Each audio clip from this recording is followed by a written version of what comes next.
Hey everyone, my name's Gunther and welcome back to another episode of Ottawa Zoo, where we take our grizzly bear habitat from this to this, which is really a huge improvement. Now, this is actually going to be the last episode of our rebuild portion of the series before we move on to new and bigger and better habitats. So you know what that means? We've officially rebuilt the entirety of Ottawa Zoo, whereas we left it when we first started this entire franchise series, which is a milestone in and of itself. And I think we're coming to a point where we have an end site in mind for Ottawa Zoo. Now, before we talk a little bit about that end site, let's discuss what's happening on screen with this new habitat. And you can kind of see the planning stage that happened. A lot of it did happen on screen, and really it was just this kind of set everything up in advance, as I really wanted to make sure that this habitat fit. Our first habitat was huge. You could fit way too many grizzly bears, and it just really aren't a species that should be housed with other animals. And you can kind of see the difference here. This is a super small habitat, but they're really happy with that size, which is kind of weird, I realize. But I know that a lot of forethought goes into the size requirements, so it works, and I'm going to take that as a win. Now, from a habitat perspective, I fleshed out our planning details, and you can kind of see this popping up in stages. First, I had the rock walls, providing some protection at the front of the habitat, our concrete retaining walls on the side, as well as our backstage area, and finally, a guest education center, which has this really cool curved station, and I hope this draws in some guests. Now, building curved buildings is a tough process, as I find the roof doesn't really always look the greatest. It's a lot better than my first attempt at building, and you know what that means? We're improving, and that's also the end goal, which was the entire idea of doing this rebuild series. Now, with the majority of our planning out of the way, it's time for us to work on our foliage, and there's a lot going on here. We are using our taiga method, which is placing down a liberal amount of buffalo grass. I did add in some drier buffalo grass just to add a little bit of color variation, which I like how it contrasts really well. And then it was time to place some additional bushes. I used a lot of saltwort for this, and I just really like the way it looked. The only downside to this, and something I'm shocked that Planet Zoo hasn't done, is added in a traversable tag, so you can figure out which foliage is traversable versus not traversable. But with the majority of that out of the way, it's time for us to really start working on these dirt runs that we've created. And I think this is something I've always struggled with, which is what do you do with all this empty space where you want your animals to traverse? So we naturally call these runs, and they can be kind of empty, dead space. So there's one way to really kind of utilize it, and you're seeing it happen here, which is utilizing some rocks. And I utilized our tundra rocks. I like the way the color contrasts really well with the cladding we've used on the walls. It just kind of pops a little bit and draws the guests' attention away from the habitat as a whole to focus on the areas we want them to look at. Now, as an added benefit, we can place some enrichment items on top of here and just add into that entire idea that this is where you should be looking. So after some quick work and Mitch making sure we have some flat areas, it's time for us to work on the trees and really just place a few trees off to the sides to kind of create that more foresty look. And our habitat as a general whole is kind of complete. Now, even though I said that our exterior is complete, doesn't mean I'm ready to call it a day, because we have two additional areas that I really want to focus on. The first being our guest education center, and then the second being our backstage. Now, for a guest education center, I really want to focus on really just kind of creating some educational signage. And the reason why is I've kind of looked around, maybe not too hard, but I don't see a whole lot of videos that go in depth into creating educational signs. And I think that's a miss, because when I first started out, I had no idea how to make these. So I hope you learned something from this, or I kind of helped you to make your own signage for your own zoos. And that's really the end goal here, is just kind of build and improve. Now, I'm not going to take credit for this. I actually saw a workshop item, and it kind of gave me some inspiration to build this. It's actually, I believe, from Simply Savannah, who is an amazing creator as well. So I kind of used that as a fallback and then built my own, again, because I really want to learn how to do these things, and I think this is the best way to do it. So you're going to see everything in its entirety here, and I do apologize if it's a little long. I've left a tag so you can actually skip to the next section over to allow yourself to see the rest of the zoo. Now, in the meantime, let's talk a little bit about what's next for Ottawa Zoo.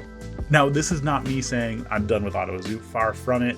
There's still a lot more that I want to do here. We've created something really cool, and I'm really happy with this zoo. I want this to be the first franchise zoo that we officially complete together, so it's not going anywhere. But we need to talk about what's next in terms of animals and how we want to end it. Now, originally, my first thought when I started Ottawa Zoo was I wanted to build a zoo of the world and really have animals from across the globe in individual sections, as do most zoos. This is normally what they do. But that's a pretty big task. And there's a lot to go on here. And I think our zoo is getting really large. And again, we tend to build ourselves in the corners. So I'm going to scale it back just a little bit. I'm going to really focus on North American animals mostly. I know the mute swan is technically not North American, but there are colonies in North America, so I'm getting that a pass. But I think that's how we're going to kind of roll it all together. And that still means there's quite a bit for us to do with an Ottawa Zoo. There's a lot of North American animals that we have not added just yet, and there's going to be a lot of diversity. And I would love to hear your feedback on what you guys would love to see enter into Ottawa Zoo in the coming weeks as we kind of flesh everything out and round it all together. I have some pretty big plans, and I'm really excited to kind of show you what that end is going to be. And I really hope that you're here for that journey as well, because I think I've learned a lot. I hope you've learned a lot. And ultimately, at the end of the day, it's all about learning new things together. Now, you've seen our first education sign come together, and it's kind of like a comparison. So you can see how tall you are compared to a grizzly. And I think for scale, we have a little angry archer. And this is just letting me know that I have our education signs at the right height. Obviously, it's not a very realistic image. The way the bear sign is, it's way too large. So had to kind of make it work. So obviously, there's going to be some scaling issues here, but it's time for us to move on to the second one. Now, for the first one, we utilize a lot of conservation pieces to get those lines and things like that. Definitely had to copy them over a few times just to make sure that they fit correctly, as well as just rotated them. So sometimes it's not as easy as you think. So you can take a piece, rotate it around, and it's going to look a little bit easier. It's going to look a little better on the eyes and stuff like that. So keep that in mind. Perception is everything when it comes to building a Planet Zoo. Now, for our second education sign, it's more focusing on where we might find grizzly bears in their natural habitat, maybe what they like to eat, so there are dietary restrictions and whatnot. And it's these things that kind of make the zoo education centers and zoos in general a little bit more realistic. So it's really easy to build a habitat, but it's making all the ancillary aspects of it that become a lot harder. So I encourage you, go and try to make your own education signs.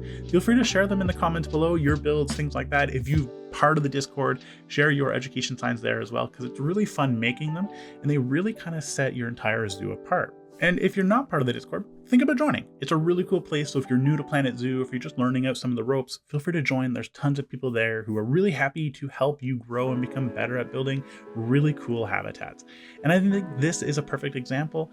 Even a lot of my habitats, they're built utilizing the feedback from the Discord, which I'm super thankful for, because everybody has to start somewhere, and it was no different than with me. You saw the first episode of Ottawa Zoo. It was rough, and look at where we are now. And it was thanks to you guys that we've achieved something so amazing. Now, our last sign is going to be more focused about health and safety associated with bears in the wilderness. What do you do when you run into a bear, as an example? And I felt this was a perfect use of the facility sign for the vet center to kind of give that idea that this is health and safety focused. Now, of course, this is not all that it is. Our guest center or education center, there's a lot more that happens, and you're going to see all of that in the live tour. Now, the last section I really wanted to show you was our backstage area, specifically the hard shelter for our grizzlies. And part of the reason why is because I'm building something a little bit more realistic. So take this as a piece of feedback for you guys. If you're building something, you're really happy with your build, stretch yourself, get outside of your comfort zone. For me, it's building a realistic backstage area, or what I like to think is a realistic backstage area. And this is one of my areas I'm really focusing on, along with education centers. So you're seeing a lot more of those in these builds because I'm trying to build something that's going to be a little bit more unique and a little bit more fun. Now, of course, there's a lot of updates that have to happen here, more so because this was not meant for grizzlies. This was actually meant for Arctic foxes. We've used them quite a bit though, and we're repurposing them for our grizzlies. Now, of course, grizzlies are quite large, and that means that we have to make the doors a little bit larger. And funny enough, I actually have to go back in and modify this again after the fact. And the reason why is because their hip boxes are so large, it just didn't quite fit. So we had to create a larger opening. But that's part of the joy of building within Planet Zoo, is creating these really cool things. Now you're going to see some other things in part of the live tour that didn't quite make it here. A lot of them is just going to be the smaller details. You've seen them on the channel before, but there is one thing that I want to call out because I built it after the fact. And I've been struggling a lot with the server issues associated with franchise mode that I actually got really frustrated and stopped recording for a while, which is going to be this like little way station. So you're going to see that in the final build. Again, took inspiration from the workshop. So if you're ever looking for really cool build ideas, head to the workshop. They're really awesome. Now, the last thing to add to our hard shelter is just a door separating the actual shelter from the rest of our habitat. This just helps to keep in mind health and safety for our staff. Nobody wants to run in face-to-face with a grizzly bear, whether it's in the zoo or the wilderness. Now, I do want to give a shout out to Sparrow for showing me this amazing trick for our Planet Zoo gutter pieces. It kind of creates that run that allows us to add a little bit of added realism to the overall build. But otherwise, it's now time for us to dive into our live tour where we can see the rest of the Grizzly Bear Habitat. And I'm really excited to show you what we've created together. So with the final few details on our backstage area, it's time for us to take a tour of our new and improved Grizzly Bear Habitat. And there's quite a few things. As we kind of pop around the corner, we can see our education center, which is not an education center. It's now called the Ursus Learning Center. And I love the way that name works. I'm really happy with how that looks. And then of course, we've added an extra story to our learning center as well. Now, I've always struggled with like kind of finding ways to fill in the space on like these types of buildings, and usually it's a window or something like that. And I'm going to show you why we didn't do windows. So what I've done is I've utilized some etched glass to kind of give it the idea that there's like windows here that people can kind of view out or something like that. It looks really cool, and I think it's a unique piece. I'm sad that there's really only 3 etched glass pieces. There's not a whole lot of variety, so I really just made sure that we weren't having anything stacked that's similar on top of each other. So they're all different from that perspective. And because it's a curved display, I added a little bit of a border around it just to kind of hide it. Now you also see the roof, which I think is the downside of creating like these towers, and you just don't have anything that you can kind of really put here to act as like a good pitched roof. So we went with the straight pieces, and you can't really see it from down here. There's also grass on the top, so we went more of the green conservation pieces, which again is a great way to prevent heat loss, and especially being in North America, when we have cold winters and stuff like that, it's going to come in handy during those seasons. Now we have our bear statues, and I kind of had this foliage, my apologies, section, and it flows really well with the rest of the guest barriers that kind of float around. And I love the way these look, and I've never used these before, and I was pretty happy to find a cool place to kind of put these down. Now, in hindsight, I kind of wish there was one of a bear sitting in this format, and you're going to kind of see a bear sitting one shortly, but regardless, it looks really cool, and I'm super happy with how that looks. Now, as we enter in, we have our doors to our Ursus Learning Center. And before we kind of get in here, I do want to give a huge shout out to Blob, who is also a Planet Zoo content creator. I was asking for some feedback on like how to make a better education center, and he shared his education center, and it was fantastic. So really thankful to him just providing some of that feedback and letting me kind of give me some ideas. So I'm really appreciative of that. And then I'm going to leave a link in the video. So if you want to go check out another amazing builder, please do so. He's an amazing content creator. Now, as we kind of come in, you see an extra sign here. There's a few reasons. There was a lot of dead space on the wall. Again, nothing I could really put here. And I didn't have a place for this education board, so I had to create one. So we have our education sign, which is going to talk a lot about health and safety. And then we have where we can find them, where were they, like their natural habitats. We have what are some really cool facts about the bears, and then maybe some dietary restrictions and stuff like that. Of all the education boards, this is probably the one that I want to go back and maybe do a little bit of extra work just to fill in some of that space, give it a little bit of extra life. And then we have our how do you measure up, which is an awfully tall board, and you can kind of see it's coming together. Would like to kind of go back and update this as well a little bit, maybe add a little bit of extra details or something like that. But for our first education board built from scratch, actually first 4 education boards built from scratch, I'm really happy with how this looks. Now we have kind of like a Meet the Keeper station right here. So it's like an education outreach program. So keepers would come here, they would talk a lot about their bears. And in a normal zoo, you would have like one or 2 keepers that would dedicate to our Grizzly Bear Habitat. So they would come here throughout the days. And now that I say that, I kind of wish we could get like a little sign saying when the Meet the Keeper is going to happen. So again, that might be something I add in after the fact. Now, how are you going to see this? You're going to see all these things in a final tour when we finish the Ottawa Zoo, a lot of the hidden details. It's going to be a really long video, but I think it's going to help to showcase all these really cool things that we've learned together and build bigger and better. Now, as we kind of come over to our second curved viewing area, you can kind of see this weird little contraption. And I didn't like how this section was a little bit like, I liked this like little run that I had kind of going on, and I didn't really want to build a circular one, like a half curved one, because it's not going to work, never works out. So I built this straight one, and then I kind of just continued it all the way across. So lots of individual pieces, and then I added some foliage, so it kind of adds like added green space here. Now on top of that, we have like our little green space here with like a little education board. And I feel like this would talk more about grizzly bears in common media. So, if I think about movies, The one movie that comes to mind is Spirited Away. I feel like this would be like a place where you kind of come and learn about how grizzly bears affected us in a media perspective. The really cool is it's a planter box, and I just use a plastic piece to kind of give it a little bit of a lip, and then that's how we've created like a little pedestal for our bear statue. Really kind of happy with how that kind of turned out.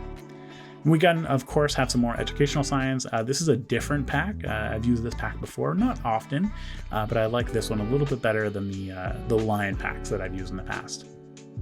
Now, as we leave our learning center, we're going to roll around and you're going to kind of see this empty space up on the right-hand side. And that's going to be something that's going to be built on our next episode. I've already started. I'm really happy about it. It's going to be a smaller habitat, but I'm really excited. Some really cool features I can't wait to kind of show off. But now we can get a better view of our actual habitat. And when I think about bear habitats, I've definitely seen this type of habitat in the past, where they have this like sunken in area where they can swim and, you know, catch a little bit of a break from the sun or the heat and stuff like that, cool off, and then they can kind of wander around. So I really like how this works. And I also went through and sunk in some buffalo grass in the dirt, and it really just kind of added a little bit of extra flair. And I kind of talked about this in the speed build about how like this would be where the bears would naturally travel. So we would see the foliage wear away, but it doesn't necessarily mean that it has to be empty.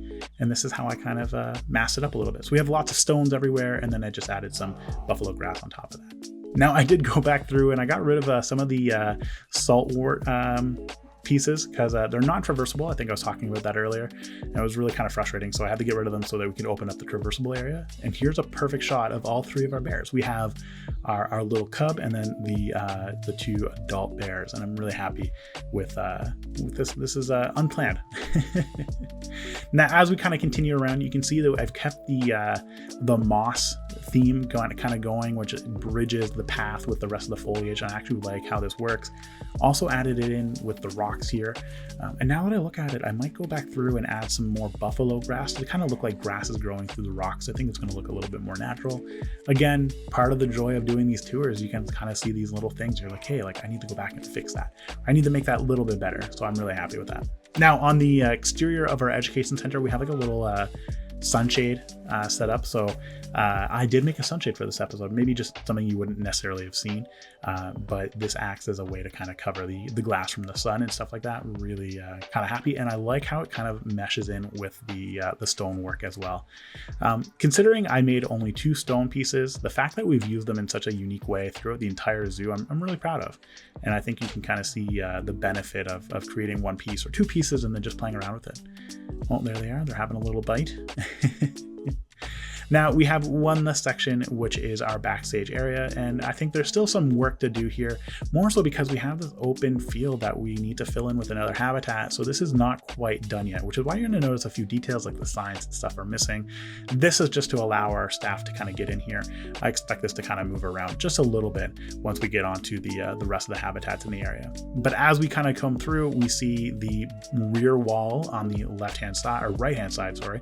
It's on our left, but it's on the right hand side of the habitat that leads to the door, so we can kind of come around the corner. We see the door entrance. I added some garbage cans back here, and really I figure like garbage cans and bins are not just for guests. Staff should be using them as much as possible as well. And then we have like a little like a larger bin, so if we had some crates that we needed to throw out and stuff like that. A lot of refuse ready to kind of be picked up and ready to go and you know, hauled away. Now as we enter into the backstage area itself, there's a few things. So we have our exposed ceiling again, and I really love the way our exposed ceilings work. Really happy with like the way it looks and just like the small details that kind of add in a little bit of things here. And then we have our air register, so our air vents with like a little vent on the bottom going all along the back wall out to the side. So if we were to phase through, you would see like a little air conditioner on the other side. We have our whiteboard, some pieces ready to kind of go. It's fallen over, so I feel like it's just kind of hanging out. So it's like we just like kind of placed it here and it's just chilling. But we have all of our additional pieces kind of like hanging around, ready to go if we need to replace them. And despite the fact that they kind of smell a little bit, which is not ideal, we have some ice blocks and like another food enrichment item over there. So we're kind of getting them ready to go. I'm really upset that there's like kind of no way to turn off that graphic, as far as I know. If you know of a way to turn that off, let me know. As we kind of continue down, we have another little item, like a food enrichment item. It doesn't belong in that habitat, but I still like the idea that it's there ready to be used just in case. And behind this door, we have our water damaged and needs to be repaired, and our electricity. So I've moved these from the food court over here because, of course, our guests were a little upset with the placement of our existing items. Then we have our keeper hut, so we can kind of come through here. We can look out through the window. We can see some guests, and the guests can kind of see in here as we're preparing and stuff like that, which I think is really cool. Again, a lot of rock cladding to kind of mask all the concrete because we wouldn't want to necessarily see that. And then as we come through here, we see a few things. Of course, right here, we have our scale. So our bears can kind of come through here. If we would train with them to stand on the scale right by the glass. And then we can see like the little register right here with the weight. Now, I built the scale myself, but this actually comes from a pre-existing version of what I built. This was something I just couldn't really quite fathom how to kind of put together, so I felt that it would be okay to use this. But the scale itself is something I put together. I'm really kind of happy with it.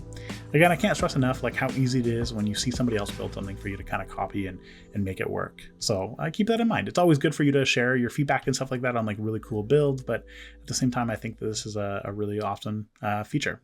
Now we have our door with the runs right here, so we can kind of like slide the door shut. We even have power cables set up everywhere, so all the lights are connected via power cables, and it's just a little bit of added realism. Now, of course, we added some of the decals, like the damaged walls and stuff like that. I feel like this place would have seen some work done on it.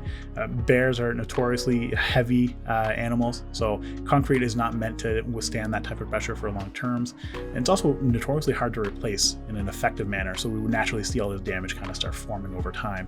And we have our two little pens for our two bears, so if we needed to kind of put them in here while we were cleaning out here, for medical purposes, if we needed to kind of give them some shots or something like that, we could lock them in their little pens, and then we could work with them through the gates. And then, of course, we can enter into the actual habitat itself. And I love the way this habitat looks. Oh, it's taking a little nap. But I'm really happy with how this turned out. It looks super foresty, which is exactly what we wanted. I feel it mixes really well with our education center. Again, I think it could use a little bit of detail on the inside portion right here, maybe. And I think that's like definitely feedback for me to kind of go back through and improve. But in general, I'm very happy with what we've achieved here. Now, if you're really happy with this content, maybe you learned something, or you're really excited and you want to see how Ottawa Zoo progresses, feel free to leave a like or comment. Let me know what you thought was the best feature of this entire build. I'm always curious to hear your feedback, and it helps me to definitely improve, and I think that's the important thing. We're always looking to improve. Now, of course, you can also subscribe. This helps me to know that I'm doing a good job, helps the channel to grow, and I really appreciate that. And if you want to interact a little bit more, think about heading over to our Discord. There's tons of people. Our Discord community is quickly growing. So if you want to learn how to play Planet Zoo, if you're new to the game, anything like that, everybody's welcome to join, and I'm really excited to see you join. We can have some, good conversation, help you build more Planet Zoo. You can help me build more Planet Zoo, and all together we can be amazing Planet Zoo architects. Otherwise, I just want to say thank you so much for the feedback and the support that you guys have already provided. And of course, as always, ciao for now, everybody.